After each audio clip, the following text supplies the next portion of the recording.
Continuando com valores duplicados, a gente vai ver uma última forma ali de tratar duplicadas, ok? Para isso, para facilitar, eu vou criar uma base nova aqui. Vamos voltar aqui para nossa fórmula do nosso SSV.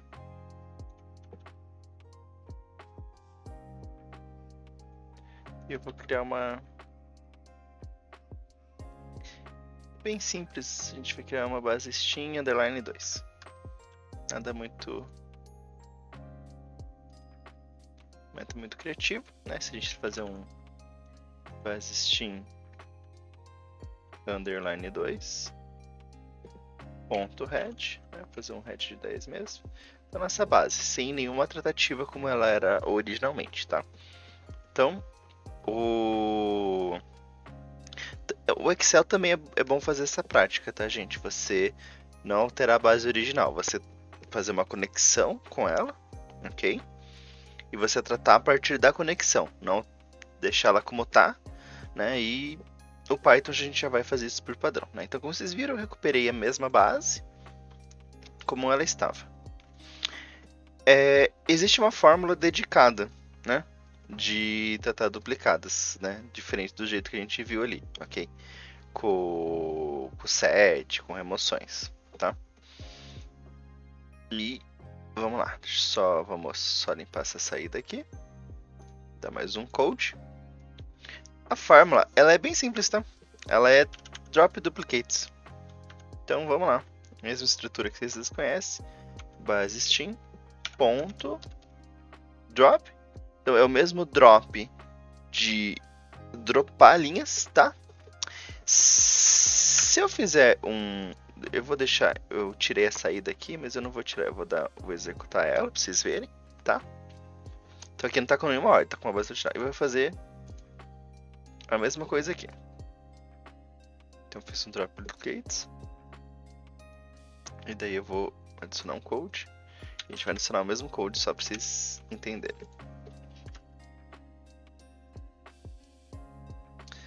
Então, se vocês olharem, vocês vão ter que pausar para ver, mas não alterou nada, tá? Quando esse aqui in place é um argumento para ele alterar dentro da própria tabela. Mas qual que é a questão do Doppler Duplicates? Ele iria alterar nesse formato simples se existisse uma linha inteira igual a outra, tá? Então, primeiro vamos reforçar o quão poderoso, né, o Pandas, porque ele está fazendo essa comparação em 200 mil linhas, tá? E, novamente, levou 0,1 segundo, tá? Menos até se você for olhar ali. Então, geralmente, o que a gente faz? A gente adiciona outro argumento, ok? E o argumento é o argumento subset.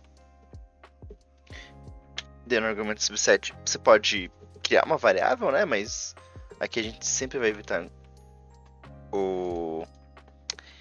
E bem, deixa eu ver como é que eu vou fazer aqui. Já sei. Eu vou... Porque se eu fizer... Eu vou... Vamos fazer o seguinte aqui. Vamos...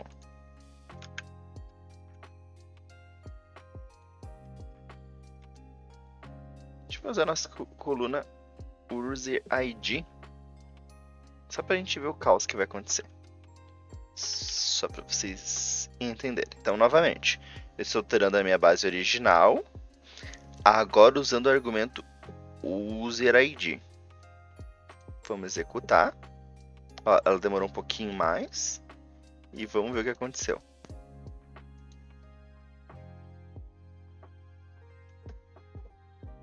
Não alterou nada ainda. Tá? Basicamente, ele não encontrou o valor duplicado. Então a gente vai adicionar mais um argumento.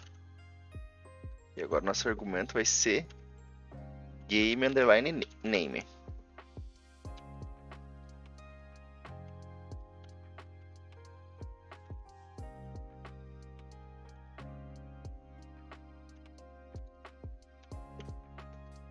Eita senhora. Tá. A gente vai imprimir de novo.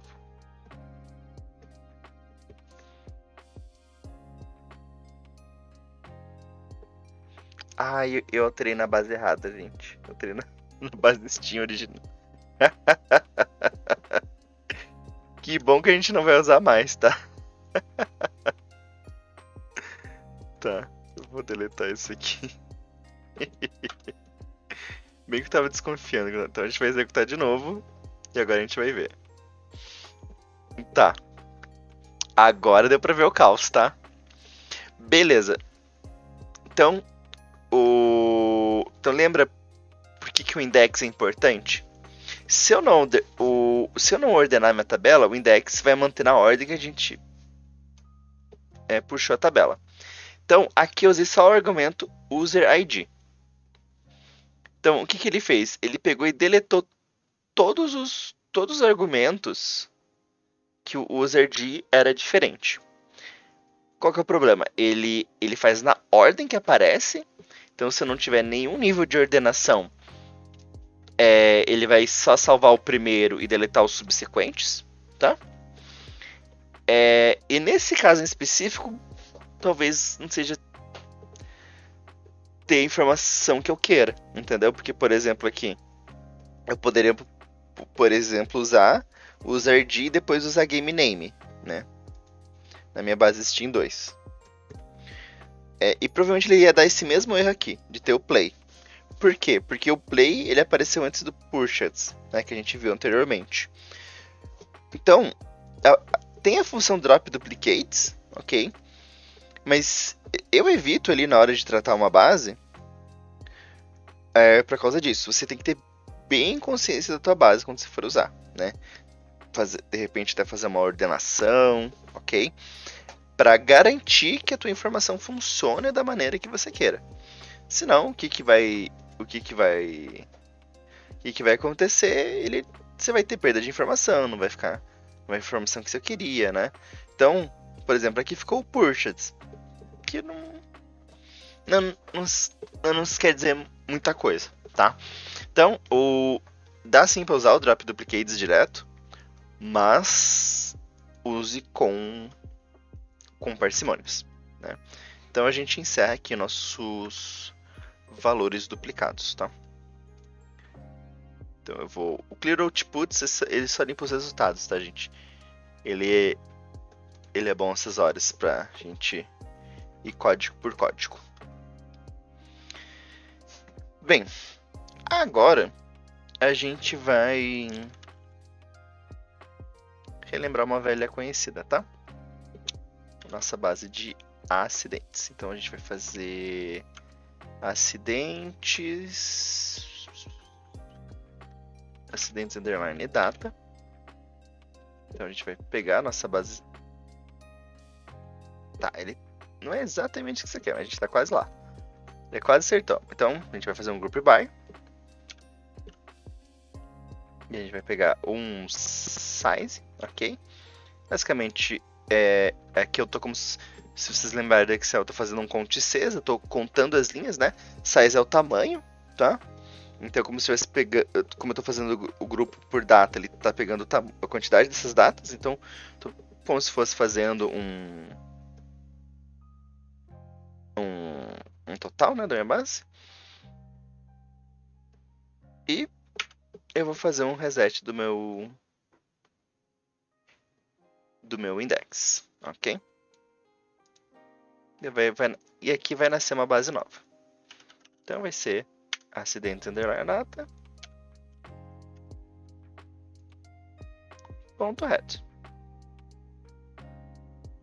Ok? Então, quando vocês verem, se vocês lembrarem da base, a base ela tem um registro para cada acidente que aconteceu. Então, com isso, eu tenho as quantidades de acidentes que aconteceram. Beleza? Então, a gente vai lidar com ela a partir de agora. Ok. Para eu não ter a base original, para criar meu exemplo, a gente vai deletar uma linha específica, tá? Uma das técnicas que a gente pode lidar com uma linha específica, eu vou dar um head aqui 20, ok? E a gente pode simplesmente dar um drop na linha, tá? Ou filtrar numa base nova, ok? Nada muito... Então a gente vai lá.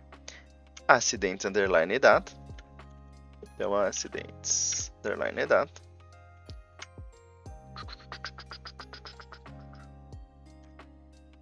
E a gente vai filtrar, ok? E como é que a gente filtra? A gente vai pegar nosso total acidentes. Aqui ele já deu o spoiler. Só que aqui a gente vai criar uma... A gente vai usar a nossa... Acho que é data inversa, né? O nome do nome que tá na nossa data underline inversa, que a gente está usando os mesmos campos, ok? E eu quero que ele seja diferente da... Eu vou usar essa data aqui, tá? 2025 traço 01 traço 20. Tá? Eu fecho aqui.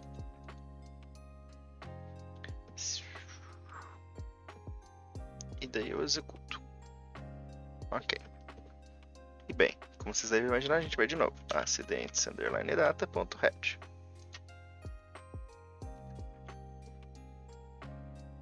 E como vocês podem ver, sumiu, né? Então até o index foi de baixo aqui. Mas aqui sumiu a data do dia 20. Então,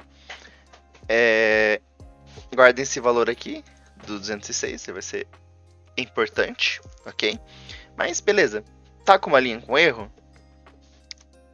Uma das técnicas que a gente pode usar é simplesmente deletar, considerar que não existe, tá? O problema disso, dependendo da análise que você for fazer, mesmo quando você cria um gráfico, o gráfico ele vai interpolar esse valor do mesmo jeito, ok?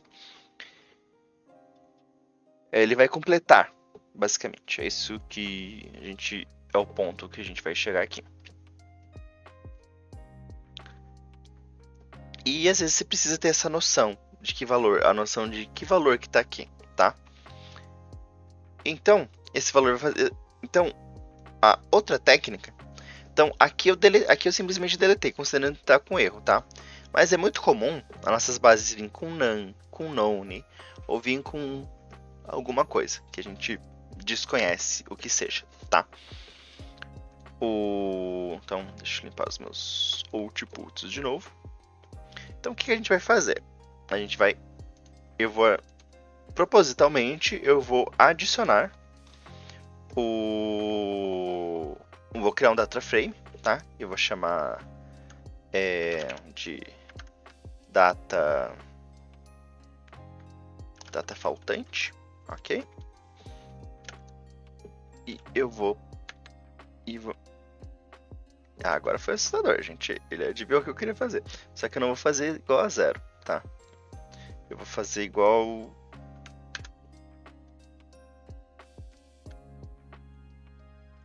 a known. Acho que não vai dar certo. Tá. Criei um data frame, ok? Criei um data frame novo. Aqui eu vou fazer bem por partes, tá? O que eu vou fazer? Eu vou pegar o meu acidentes por data. Então eu vou pegar minha base original. E eu vou concatenar. Tá? Ele vai ignorar o index e vai juntar tudo. Basicamente, isso que ele vai fazer aqui. Então, o que é concatenar? Então eu tô pegando o meu data faltante. Então esse aqui... Eu vou até dar um print aqui para vocês verem o que é esse data faltante. Ah não, mentira, não vou dar print porque eu não gosto. É data faltante. .head. Então esse aqui é só um data frame de uma linha, tá? E eu vou concatenar. Então se vocês lembrarem ali do Excel, por exemplo, concatenar, ou quando a gente está lidando com string, a gente está juntando uma parte com outra parte, tá? Aqui está garantido que, como elas vão ter os mesmos nomes de coluna, com os mesmos tipos de valores, ele vai juntar. O que ele vai fazer? Ele vai pegar esse a data frame que a gente criou e vai alocar ele exatamente no final da nossa outra tabela. A gente não vai conseguir ver exatamente aqui, né? Tanto que se eu... Opa! Se eu der um acidentes.data,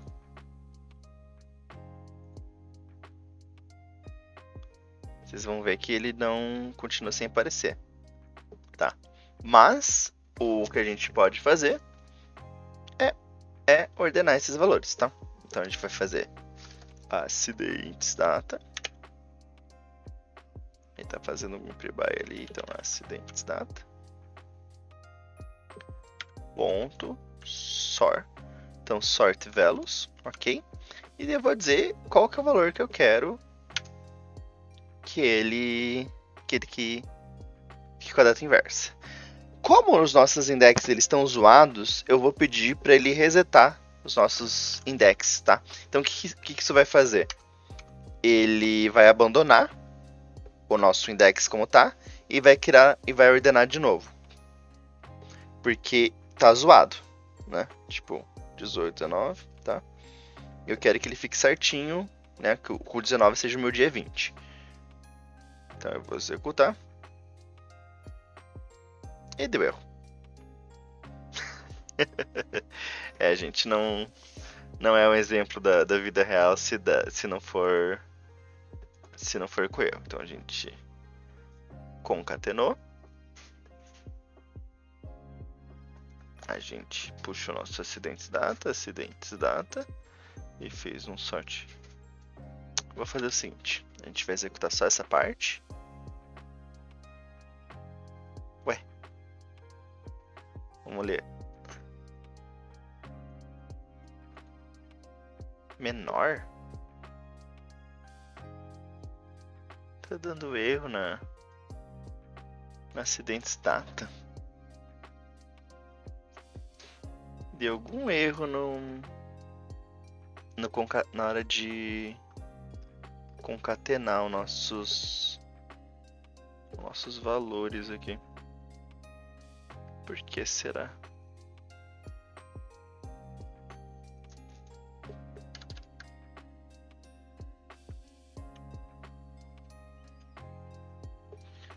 Tá, eu tô desconfiado que seja aqui, gente. O valor data é bem complicadinho de lidar quando a gente está fazendo essas conversões aqui. Então, o que eu vou fazer? Opa. Vou fazer o seguinte, vou dar um Ctrl X. Eu vou chamar uma função do pandas chamada toDateTime. Daí eu vou colocar o nosso argumento ali. Ok? Com isso eu garanto que a nossa data esteja no formato de data frame. Fechou? E o none, eu não vou usar texto, eu vou usar esse none nesse formato aqui para eu garantir que seja none também, tá? Só que daí por consequência eu vou ter que executar todas as funções aqui de novo, tá? Então rapidinho. Então a gente puxa do Excel para montar a nossa base. Não, peraí, base errada. É aqui. Não, misturei os conceitos, desculpa. Então, nossos acidentes, beleza? Fiz um group by. Eu vou dar um drop da data do dia 20. Fechou. Eu vou criar um data frame de data faltante. Então aqui está o nosso data frame. Parece que não mudou, gente, mas mudou, tá? Vai. Vamos na fé. E agora eu vou concatenar. Eu vou dar um hold. Agora a gente vai dar acidentes.data.head. Tá. Viram? Vocês vão ter que voltar a gravação. Mas o que agora não tá com o valor 00000 ali. Então agora vai dar certo. Então, reset index. Da forma que eu queria. Agora deu certo, viu? Era o problema de valor de... Então a gente vai acidentes_data. Dia 20. Então, se vocês verem aqui, voltou nosso dia 20 com o valor known, tá? Beleza, só que a gente não quer esse valor known, né? Eu fiz aqui por questões didáticas, tá? Então a gente vai interpolar esse valor. Então eu tô simulando aqui que existe esse valor que a gente desconhece, tá? E bem, como que a gente vai fazer? Primeiro eu vou tratar o nosso erro, tá? Ele tem uma função específica, então a gente vai em acidentes. Esqueci o nome da base. Acidentes underline data. A gente vai pegar uma coluna específica dele, que é o nosso total acidentes. A gente vai usar uma função do panda, id.numeric, que a gente vai forçar, né, que nossos valores específicos com base em filtro eles sejam tratados. Aqui ele preencheu de forma automática, tá? Então, o que é o nosso argumento? Então, a nossa coluna, total acidentes, e ele trate os nossos erros, tá?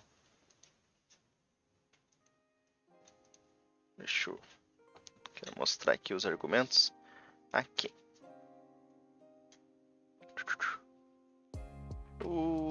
Tá.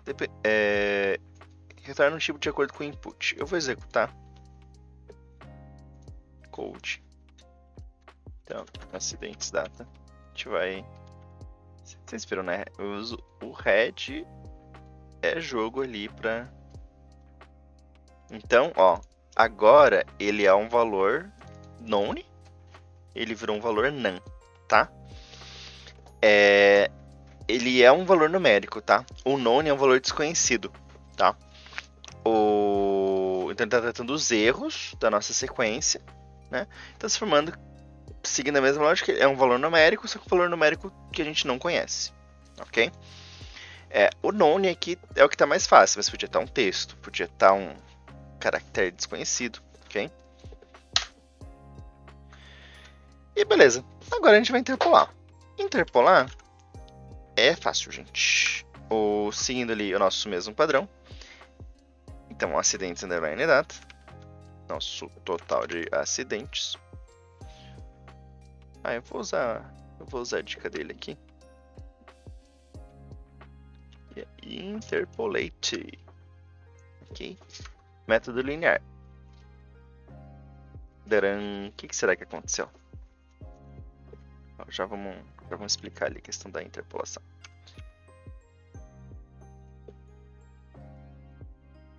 E o valor da nossa interpolação deu 186. Tá, ele deu um valor bem diferente do nosso valor original. Acho que eu apaguei aqui o valor. A gente não vai conseguir ver o valor original.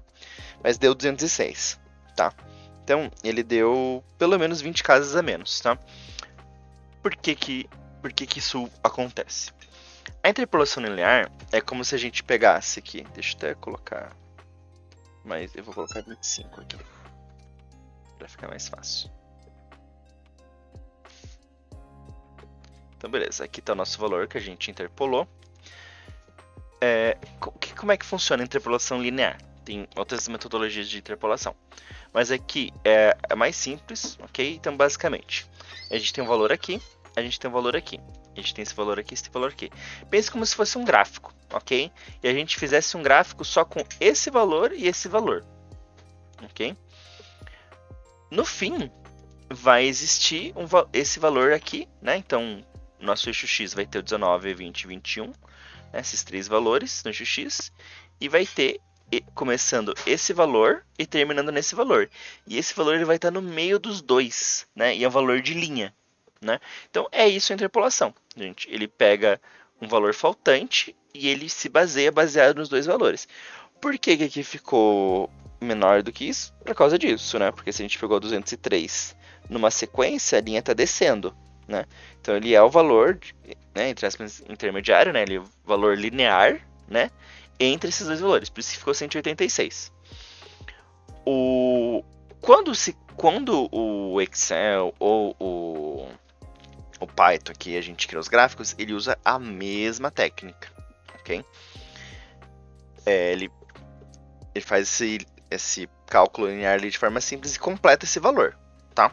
Ali no processo de criação de gráfico. Quando que a gente precisa colocar o valor? Por exemplo, quando a gente vai fazer previsões, a gente precisa ter esse valor, tá? Porque a gente precisa, por exemplo, a gente fazer previsões diárias, a gente precisa ter essa noção de quanto que nossa curva está variando, tá? Essa é uma técnica específica ali baseada para séries temporais, ok? Beleza. Então, aqui nós lidamos com os valores ausentes. Agora, tratando com outliers. Bem, se vocês prestarem atenção lá na nossa aula de estatística, tratar outliers é a gente cortar os nossos limites, né? Baseado ali no processo, em como que está evoluindo os nossos dados, ok? Então, a gente vai relembrar e relembrar é viver, tá? Então a gente vai fazer uma média, a gente vai ver o desvio padrão, tudo o que a gente já viu, gente. Eu vou acelerar aqui. E bem, a gente vai ver nosso limite inferior, ok? E nosso limite superior. Então, qual que é o nosso limite? A nossa média menos o nosso desvio padrão. E aqui o nosso limite superior vai ser nossa média mais 2 vezes o desvio padrão. Só que aqui eu vou dar uma forçada na barra, tá? Geralmente a gente vê um ou menos 2 desvios padrões, tá? Que é o que a gente entende que está muito fora, né? É um outlier mesmo, tá? Aqui eu vou usar só uma única vez, porque eu quero forçar a barra para ficar algo bem visual. E a gente vai dar um print nesses valores aqui. Tá, eu vou usar a função que o Copilot deu mesmo, tá? Então, beleza. Das todas as 200 mil linhas que tá aqui, eu só senti falta da média. Então, a gente vai fazer o seguinte. A gente vai fazer vírgula. E... já que ele deu a opção de tudo, a gente vai dar a opção de tudo, então fechou. Então, tá. Então, média, desvio padrão, tá? Então, nossos dados variam em 22, ok? Média é o valor que está entre todos eles. Então, o que acontece? Tudo que for menor que 163, a gente quer que ele fique dentro do nosso padrão. E tudo que for superior, a gente também quer que fique dentro dos nossos limites. Porque a gente entende que o nosso processo, né, a nossa evolução, ela ficou fora, né?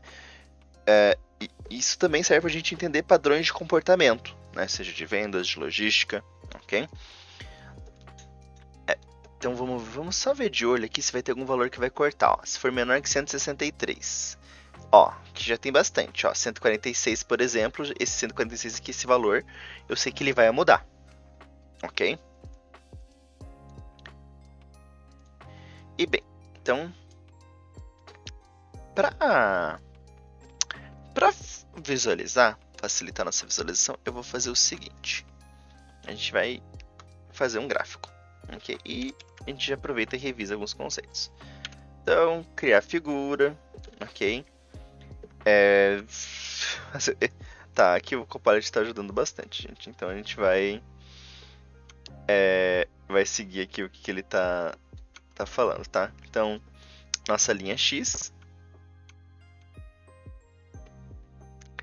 Então, beleza. Ele está criando duas linhas X, aqui no nosso gráfico. Então a gente está plotando com base na nossa data inversa. E a gente está adicionando duas linhas no nosso eixo X horizontal, ok?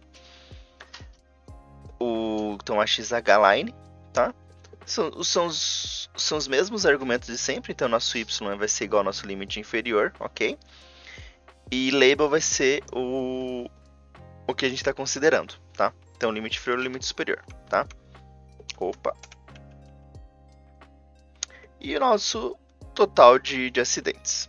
Eu vou deixar assim, só vou dar um enter só para vocês verem. Então, aqui nossa última data da nossa base e aqui a nossa primeira. Então, de janeiro até 1º de abril ali. Então, como vocês podem ver, todos esses dados estão abaixo do nosso limite inferior e todos esses dados estão acima. Ok? Então, marquem bem ali essa imagem. Então, a gente vai dar um code. Agora, a gente precisa tratar.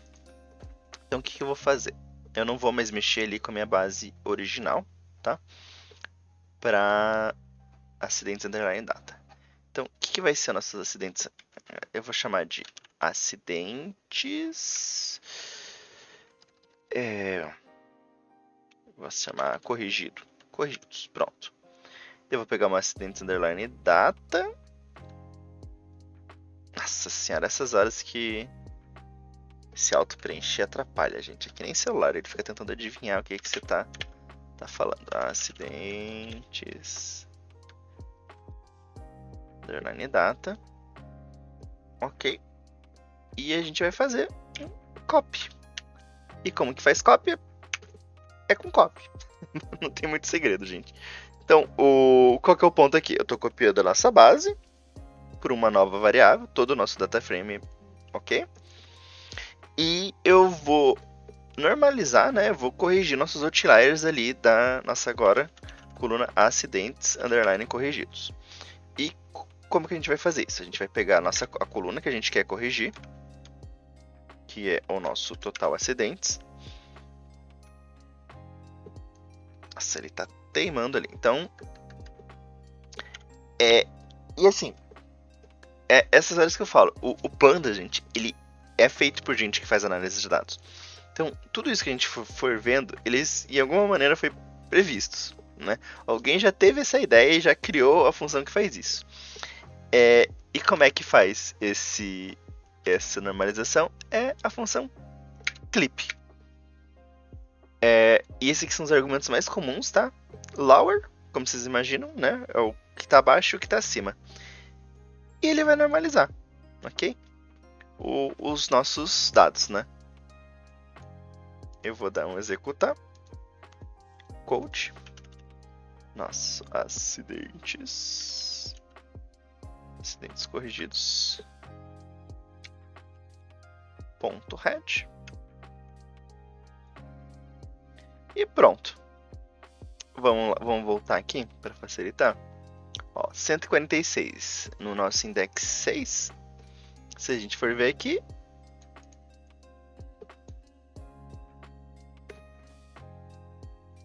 e ele continua.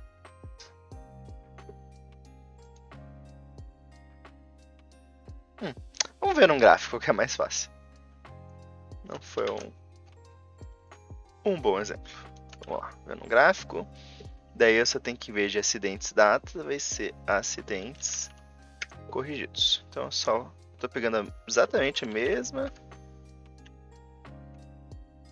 negócio de gráfico, acidentes corrigidos, então, fechou?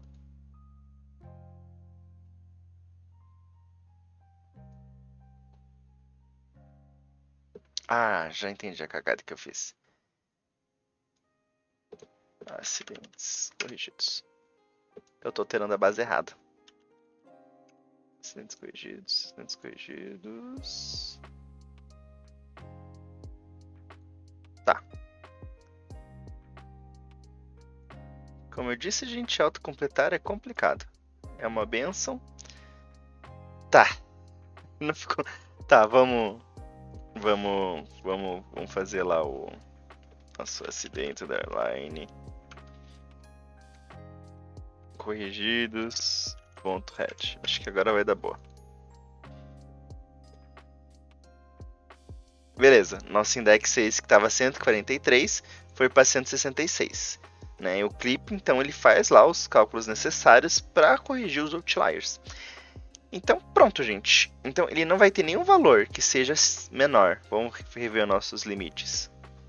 Que a gente calculou ali. Menor que 163 ou maior que 208.